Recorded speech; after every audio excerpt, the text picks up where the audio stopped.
교수님께서는 중증 환자들을 위해서 부모님과의 소통의 창을 열어두고 있다고 하는데요.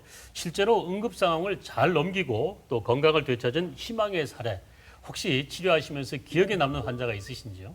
어, 제가 제가 이제 진료하는 환자들이 대부분 이제 중증 신경 질환을 가지고 있는 환자들이다 보니까 집에서 누워 지내는 환자들 굉장히 많이 있고, 특히나 또 난치성 뇌전증을 가진 환자들이 많다 보니 밤에 이제 호흡이 갑자기 되지 않는다든지, 이제 경련이 평소와 달리 너무 오랫동안 지속이 된다든지, 뭐 굉장히 이제 목숨이 왔다 갔다 할 정도의 심각한 상황들이 굉장히 많이 있습니다. 그래서 사실 모든 환자들한테 제가 연락처를 주고 하면 좋겠지만, 그런 특히나 좀 중증 질환 가진 환자들하고는 이제 급한 상황에서 좀 빨리 처치가 될 수 있도록 제가 연락처를 알려주고 하는 편이긴 한데요.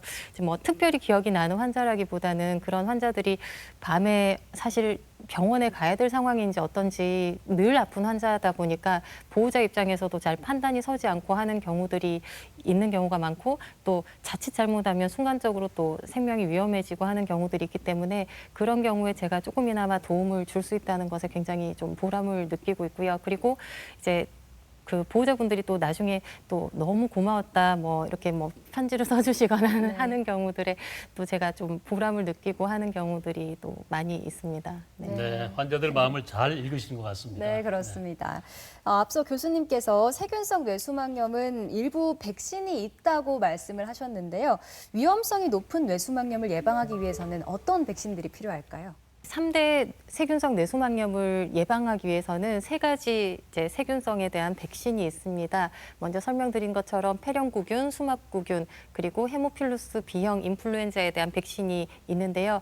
우선 폐렴구균 같은 경우에는 국가 필수 예방 접종에 포함이 되고, 또 이제 2가지 종류 단백결합 그리고 이제 다당질 백신 2가지로 나눠지게 되는데, 보통 생후 2개월에서 60개월 미만의 영아들 같은 경우에는 단백결합 백신을 이제 필수적으로 접종을 하게 됩니다. 그리고 다당질 백신 같은 경우에는 이제 기본 접종 이후에 이제 노인에 이르기까지 좀 위험도가 높은 환자들을 대상으로 해서 접종을 하는 것을 권장을 하고 있고요. 그리고 수막구균 같은 경우에는 국가 필수 예방 접종에 포함은 되지 않지만 면역이 결핍되어 있다든지 여러 가지 위험에 노출된 공동생활하는 환자들 대상으로 해서 접종을 하는 것을 권장을 하고 있고, 그렇지만 이제 그 수막구균 백신 같은 경우에도 맞았다고 해서 100% 예방은 아닙니다. 13개 군의 어떤 혈청군 중에서 5개에 대해서만 예방이 가능하고, 그나마 100%는 아니기 때문에 맞았다고 하더라도 아까 말씀드린 이제 의심되는 증상들, 발열, 구토, 이제 경부강직 또는 의심되는 발진 같은 것이 있을 경우에는 빨리 병원을 방문하는 것이 필요하겠습니다. 그리고 3번째, 그 흔히 뇌수막염 백신이라고 알려져 있는 것이 B형 헤모필루스 인플루엔자 백신인데, 이건 역시 국가 예방 접종에 포함되기 때문에 이제 대부분은 커버가 된다라고 할 수 있지만, 만 2세 이후에도 어떤 면역이 저하되었거나 여러 가지 위험 요인에 노출이 된 환자들 같은 경우에는 추가로 접종을 하는 것이 필요할 수 있습니다. 네, 세균성 뇌수막염 상당히 위험한데요. 아이가 어리다면 귀엽다고 뽀뽀해 주는 것도 사실 네. 주의가 필요할 것 같습니다. 2017년 영국에서 납선이의 뽀뽀를 받은 신생아가 뇌수막염으로 사망한 일이 있었다 그래요. 네. 모든 경우에 해당되지는 않겠지만 아기를 향한 사랑의 뽀뽀도 청결과 주의가 필요하겠습니다. 네, 맞습니다. 보통 그런 감염들이 호흡기 분비물을 통해서 입이나 코로 전달되는 경우들이 굉장히 많이 있습니다. 그래서 귀엽다고 하는 뽀뽀도 상대적으로 그런 이제 면역이 약한 아기들을 위험에 노출시키게 되는 그런 경우를 볼 수가 있는데, 사실 똑같은 바이러스나 세균이라고 하더라도 어른에 있어서는 무증상인데 아기들한테 있어서는 치명적인 어떤 뇌수막염이나 뇌염을 일으킬 수도 있기 때문에 뽀뽀를 하기 전에 한 번 더 주의를 네. 기울여 보는 것이 필요할 것 같습니다. 네, 네. 알겠습니다. 자, 합병증을 겪지 않으려면 그야말로 빠른 치료와 진단이 필요할 텐데요. 세균성 뇌수막염의 치료. 의료진의 입장에서도 많은 부분들이 고민이 될 것 같은데 어떤 부분이 가장 고민이 되시나요? 그 세균성 뇌수막염 같은 경우에는 증상이 굉장히 빨리 진행이 되고, 또 여러 가지 합병증이라든지 사망에도 이르게 할 수 있는 굉장히 위험한 응급 상황이라고 볼 수 있습니다. 그렇기 때문에 세균성 뇌수막염이 확진되기 전이라고 하더라도 의심이 될 경우에는 즉시 정맥으로 항생제를 투여를 해주게 됩니다. 그래서 원인균이 밝혀지기 전까지 경험적으로 이제 환자 나이나 상태나 여러 가지를 고려를 했을 때, 예를 들면 세포탁심이나 암피실린 같은 이런 경험적 항생제를 투여를 하게 되고요. 치료 기간은 원인균에 따라서 다르지만 보통 치료 기간 중에 배양 검사 결과가 나오게 됩니다. 그래서 그 원인균에 따라서 치료 기간을 최소 2주에서 4주 정도로 이렇게 치료를 하게 됩니다. 네. 다행인 게 이렇게 위험한 세균성 뇌수막염 발병률이 20% 정도고요. 뇌수막염의 80% 정도는 바이러스성이라고 합니다. 세균성보다는 치료 경과가 좀 더 좋다고 하는데 어떻습니까? 네, 맞습니다. 그 바이러스 같은 경우에는 상대적으로 세균에 비해서 임상 경과가 훨씬 경하다라고 볼 수 있는데요. 이제 뇌수막염 원인의 80% 정도는 바이러스성에 해당하고 그 바이러스 중에서 가장 많은 범위를 차지하는 것이 장 바이러스, 뭐 엔테로 바이러스라고 불리기도 하는데 그것이 대부분 80에서 90%를 차지를 하게 됩니다. 이 엔테로 바이러스 같은 경우에는 특별히 이들을 커버할 수 있는 백신이 따로 없기 때문에 개인 위생 관리가 무엇보다 중요하다고 할 수 있겠습니다. 장 바이러스에 감염됐을 경우에는 뇌수막염이나 뇌염뿐만이 아니라 기타 비특이적인 여러 가지 증상들을 동반을 할 수가 있습니다. 대표적으로 콧물이나 재채기, 기침 같은 감기 증상, 그리고 발진이 생길 수 있고 구내염이나 설사, 근육통, 각막염, 또 대표적으로 수족구 병 같은 것들 여러 가지를 동반을 할 수가 있게 됩니다. 그 임상 경과 같은 경우에는 사실 세균성에 비해서 심하지 않고 특별한 치료를 하지 않더라도 보통 하루 이틀 내로 금방 괜찮아지는 경우들이 많은데 이제 때에 따라서는 좀 증상이 한 일주일 이내로 이렇게 지속이 되는 경우도 있지만 대체로는 길어도 7일에서 10일 안에는 완전하게 호전이 되는 경우들이 많습니다. 이제 금방 좋아져서 입원이 필요 없는 경우에는 검사하고 하루 이틀 만에 퇴원을 하게 되는 경우도 있고 좀 고열이라든지 두통 또는 이제 뇌수막염 검사하고 나면 한 30% 정도는 허리 통증이나 걸을 때 조금 힘들고 하는 경우들을 수반을 할 수가 있습니다. 이럴 경우에는 수일간 입원을 해서 대중적 치료를 하게 되는 경우들도 있습니다. 바이러스성 같은 경우에는 항생제로는 치료가 전혀 되지를 않습니다. 그렇지만 이제 아까 바이러스 뇌수막염 중에서 뇌염으로 잘 갈 수 있는 바이러스가 헤르페스 바이러스, 단순포진 바이러스라고 말씀을 드렸었는데 그 바이러스 같은 경우에는 아시클로비어라고 하는 항바이러스 약제가 있습니다. 그래서 저희가 바이러스성이라고 하더라도 좀 임상 경과가 심하거나 의심이 될 경우에는 아시클로비어를 같이 투여를 하는 경우들도 있지만 그 외에는 특별한 치료를 요하지 않고 대증적인 치료에 의존을 하게 됩니다. 그 유행 시기는 보통 더위가 시작되는 봄부터 초가을까지가 많습니다. 6, 7, 8, 9월에 가장 흔하고 7월이 가장 정점을 찍게 됩니다. 그리고 대부분의 아동이 9세 이하입니다. 그래서 9세 이하 아동이 절반을 넘어선 정도로 이제 유병률이 많기 때문에 이제 그 좀 더위가 시작되는 시기에 어린 소아들 같은 경우에는 이제 상대적으로 사람이 많은 곳이라든지 또 개인 위생이라든지 이런 것들을 조심을 해줘야 되겠습니다. 그 전파되는 경로는 호흡기 분비물, 예를 들어서 이제 침이라든지 콧물, 가래 등을 통해서 전파가 되거나 또는 이제 대변으로도 전파가 많이 됩니다. 그래서 네. 기저귀를 떼지 않은 영아들 같은 경우에는 기저귀를 갈고 나서 뒤처리 과정에서 손을 반드시 잘 씻어주는 것이 중요하겠고요. 그리고 기타 뭐 수족구가 있는 환자들 같은 경우에는 수포가 터진 것을 손으로 만지고 입이나 코로 댄다든지 하는 것에 의해서도 접촉이 될 수가 있겠고 또 기타 오염된 공용 물품을 사용한 후에 자신의 입이나 코에 손을 댈 경우에 전파가 될 수가 있습니다. 주로 발병 첫 주에 전염성이 가장 큽니다. 그리고 이제 전염된 이후에 잠복기가 3일에서 7일 정도 이후에 증상이 발현이 될 수 있는 경우들이 많고 감염 후에 전파가 될 수 있는 어떤 시기는 호흡기 분비물로는 1에서 3주, 또 대변으로는 이제 한 2달 이후까지도 이제 바이러스를 배출을 할 수 있기 때문에 상대적인 어떤 이제 뒤처리라든지 위생이 굉장히 중요할 수가 있겠고 그런데 반면에 이제 수족구 병과는 달리 이제 그 장 바이러스에 의한 뇌수막염 같은 경우에는 법정 전염병처럼 격리가 따로 필요하지는 않은 질병입니다. 네. 네. 여름철에 가장 유행을 많이 한다고 했었는데 이 바이러스성 뇌수막염을 예방하려면 첫째도 청결, 또 둘째도 청결이 될 것 같습니다. 네. 어떤 방법들이 있을까요? 네, 예방하는 방법은 아까 이제 호흡기 분비물이나 또는 그 대변을 통해서 분비가 많이 된다고 말씀을 드렸었는데 가장 우선되는 것이 손 씻기가 되겠습니다. 그래서 식사하기 전이나 또는 용변 뒤처리 후 또는 기저귀를 만진 후 또는 붐비는 장소에 가서 여러 가지 공용 물품을 손으로 만진 이후에는 반드시 손을 씻어 줘야 되는 것이 필요하겠는데 올바른 손 씻기에 대해서는 질병관리본부라든지 기타 여러 가지 매체를 통해서 아마 교육이 많이 됐을 거라고 생각을 하는데요. 우선 이제 충분하게 비누 거품을 낸 후에 손바닥을 먼저 씻고 손등을 씻어주고 그다음에 이제 깍지 낀 채로 손가락 사이도 충분하게 씻어주시고 그리고 엄지손가락도 따로 이렇게 씻어주시고 마지막으로는 손톱 밑까지 깨끗하게 씻어주는 것이 필요하겠습니다. 그리고 이제 기침 예절이 상대적으로 중요합니다. 왜냐하면 호흡기 분비물로 인해서 전파되는 경로가 굉장히 흔하기 때문에 그런 것인데요. 네. 기침할 때 손으로 기침을 해서 분비물이 손에 묻게 되면 이것을 또 공용 물품에 다 묻히고 다니면서 전파를 시킬 수가 있는 중요한 원인이 되기 때문에 기침할 때 손으로 가리지 말고 급할 때는 옷소매나 휴지나 손수건 등을 이용하는 것이 필요하겠고요. 그리고 휴지나 수건으로 했을 때는 사용된 휴지 같은 경우에는 반드시 휴지통에 버리고 손을 씻어주는 것이 필요하겠습니다. 그리고 이제 음식을 통해서 전파가 되는 경우들도 많이 있습니다. 이럴 경우에는 음식을 완전하게 익힐 경우에는 예방이 될 수 있기 때문에 여름철에는 특히 음식 익혀 먹기 굉장히 중요하고요.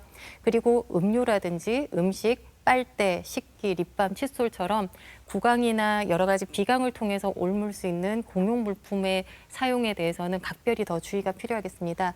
그리고 어린이집이나 유치원처럼 아이들이 많은 곳에 물품을 공용으로 사용하는 경우에는 특히나 전파 위험이 높기 때문에 특히 청소를 자주 하고 이제 물건 소독하고 하는 것이 중요할 수 있겠고요. 그리고 물놀이장에서 감염이 되는 경우들이 굉장히 많이 있습니다. 그래서 물놀이장처럼 사람 많은 곳에 방문했다가 돌아왔을 때는 반드시 손 씻기, 양치질 같은 것을 철저히 시키는 것이 중요하겠습니다. 네, 조심할 것들이 참 많군요. 아까 교수님 말씀 중에 네. 기침할 때 상대를 보면서 애취 이러잖아요. 그때 굉장히 많은 침이 튀길 것 같아요. 이때 네. 정말 조심해야 될 것 같은데 그렇습니다. 이제는 기침할 때 이불 가리고 꼭 하시기 바랍니다. 그리고 예방을 잘해서 뇌수막염에 노출되는 걸 막을 수는 있겠지만은 이게 언제 어디서 다가올지 모르지 않습니까? 응급사태를 미리 대비하는 도 좋을 것 같은데 뇌수막염의 합병증이 발생했을 때 우리는 어떻게 대처를 해야 될지요? 뇌수막염의 합병증으로는 아까 뇌수막이 신경계를 싸고 있는 막이라고 했기 때문에 뇌염이나 척수염으로 될 수 있는 잠재적인 위험성이 있습니다. 특히나 또 소아 환자들 같은 경우에는 청력 손상이 가장 심각한 합병증인데요. 흔하게는 일시적으로 청력이 손상됐다가 회복되는 경우들이 많기는 하지만 아주 드물게는 영구적인 손상이 올 수가 있기 때문에 저희들이 적합하게 항생제를 빨리 쓰고 필요할 때는 스테로이드 제제를 보조적으로 쓴다든지 해서 충분하게 예방을 할 수 있기 때문에 빠르게 진단하고 치료하는 것이 청력 소실 예방의 가장 중요한 지름길이라고 할 수 있겠습니다. 그 외에 드물기는 하지만 지능이 떨어진다든지 학습 장애가 생긴다든지 또는 행동 문제가 생긴다든지 또 뇌전증, 수두증, 뇌출혈, 뇌경색, 폐혈증, 쇠코 같은 다양한 합병증을 동반을 할 수가 있습니다. 그래서 뇌수막염 증상이 생기고 나서 의식이 저하가 된다든지 또는 경련이 갑자기 많이 발생을 하게 된다든지 하는 경우에는 특히나 합병증이나 사망률 등을 생각을 해서 더욱더 적극적인 치료를 해주는 것이 필요하겠습니다. 네. 그리고 이제 특히 어린 소아들 같은 경우에 경련이 많이 발생할 수 있다고 말씀을 드렸는데요. 사실 경련이 발생을 하게 되면 이것이 아무리 많이 경련을 겪게 되더라도 사실 적응이 되기 굉장히 힘듭니다. 보호자 입장에서는 응급실에서 관찰을 하게 되면 아기도 경련을 하고 엄마도 거의 같이 경련을 하면서 뛰어들어오시는 경우들이 굉장히 많이 있는데 네. 거기에 대해서 어떤 응급조치라든지 이런 부분을 잘 모르시고 너무 과다하게 뭔가를 해서 오히려 2차적인 사고를 일으킨다든지 하는 경우가 있어서 여기에 대한 응급처치를 간단하게 말씀을 드리겠습니다. 우선 경련 지속 시간을 재는 것이 가장 중요합니다. 경련이 발생한 시점으로부터 해서 5분 정도까지는 어떤 극단적인 상황으로 간다든지 하는 경우가 거의 없다라고 보시면 됩니다.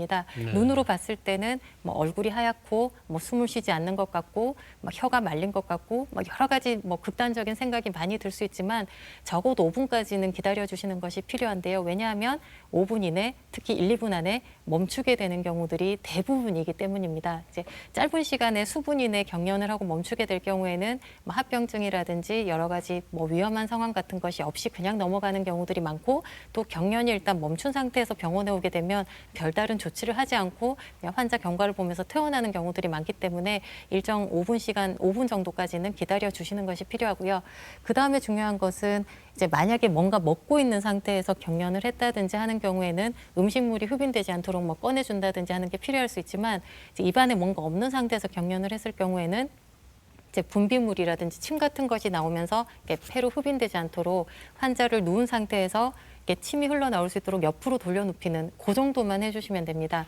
보통 이렇게 주무른다든지 이렇게 손가락, 발가락을 딴다든지 또는 이제 얼굴이 이렇게 하얗게 보이고 숨을 잘 쉬지 않는 것처럼 보이다 보니까 인공호흡을 한다든지 뭐 심장이 잘 뛰고 있는데 심폐소생술을 하면서 오신다든지 이런 갖가지 경우들이 많이 있는데 되도록이면 아무것도 하지 말고 그냥 이제 입안에 있는 분비물만 흘러나올 수 있도록 옆으로 돌려 눕혀주시고 그리고 이제 주위에 위험한 물건만 조금 치워주시고 하면 되지 이거를 뭐 억지로 경련하고 있는 환자를 제지를 한다든지 이렇게 막 억누른다든지 막 주무른다든지 이런 것들이 오히려 관절이라든지 근육이라든지 더 이렇게 손상을 줄 수가 있고 특히나 또 많은 경우에서 이제 환자들이 힘이 조절이 안 되는 상태에서 이를 꽉 깨물다 보니까 이제 혀라든지 구강 내 어떤 뭐 이렇게 다치지 않을까 염려를 하셔가지고 엄마들이 이렇게 손가락을 넣고 이렇게 하시는 부분들이 굉장히 많이 있거든요. 그런데 힘이 조절이 되지 않는 상태다 보니까 엄마 손가락이 거의 끊기다시피 해서 오는 경우들도 굉장히 있어요. 그래서 아니면 뭐 젓가락이라든지 이런 거 넣었다가 부러지면서 2차적으로 기도가 막히고 뭐 드물지만 그런 경우들도 있을 수 있기 때문에 사실 입안에 뭐 이렇게 상처가 나거나 하는 거는 상대적으로 굉장히 빨리 낫습니다. 그래서 되도록이면 입안에 뭘 넣는다든지 하는 조치를 하지 말고 시간 재시고 위험한 물건 치우고 그 정도만 하시면 되는 걸로 생각을 하시면 될 것 같습니다. 네, 그래서 뭐 이제 주변에 그냥 위험한 물건 같은 것들 조금 치워주시고 이제 옷이 만약에 너무 조여 있다든지 하는 경우에 조금 느슨하게 풀어주시고 그리고 이제 힘을 준 상태에서 막 이렇게 휘젓고 하다 보면은 머리라든지 이런 데가 좀 이제 주변 물건들에 의해서 다칠 수 있기 때문에 그런 것들만 조금 정리해 주시는 차원 그 정도로 이제 조치를 해주시면 될 것 같습니다. 네. 이제 요약을 하면 세균성 뇌수막염 중에 3가지는 백신으로 예방이 가능합니다. 그래서 기본 예방 접종 2가지 외에도 수막구균 같은 경우에는 어떤 위험 요인이 있는 경우에는 반드시 백신을 이제 맞는 것을 추천을 드리고요. 그리고 기본 예방 접종이 다 끝난 노약자 같은 경우에도 특히 폐렴구균 같은 경우에 위험 요소가 높기 때문에 이제 백신 접종이 추가적으로 필요할 수 있습니다. 그리고 감기나 장염 증상이 초기에 시작되는데 이것이 비특이적으로 오래 간다든지 증상이 좀 심하다라고 생각되는 경우에는 한 번쯤은 뇌수막염이 아닐까 의심을 해보는 것이 필요하겠고 전형적인 증상으로는 고열, 두통, 경부강직, 구토 같은 증상들이 있기 때문에 감기 증상을 앓는 중에 이러한 증상들이 있다든지 하면 병원을 빨리 내원해서 진단을 받아보는 것이 필요하겠습니다. 네, 그리고 바이러스성 뇌수막염 같은 경우에는 호흡기라든지 음식 또는 공용 물품을 통해서 전파가 될 수 있기 때문에 손 씻기, 양치질과 같은 위생관리, 청소, 그리고 음식 익혀 먹기가 굉장히 예방에 중요하고요.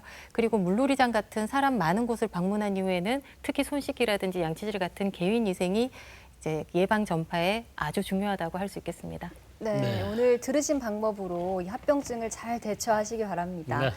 미국의 경우에요. 11살에서 18살을 대상으로 수막구균 뇌수막염의 예방접종을 권고하고 있다고 합니다. 그래서 대학 입학 시에도 예방접종 증명서가 꼭 있어야 된다고 네. 하거든요.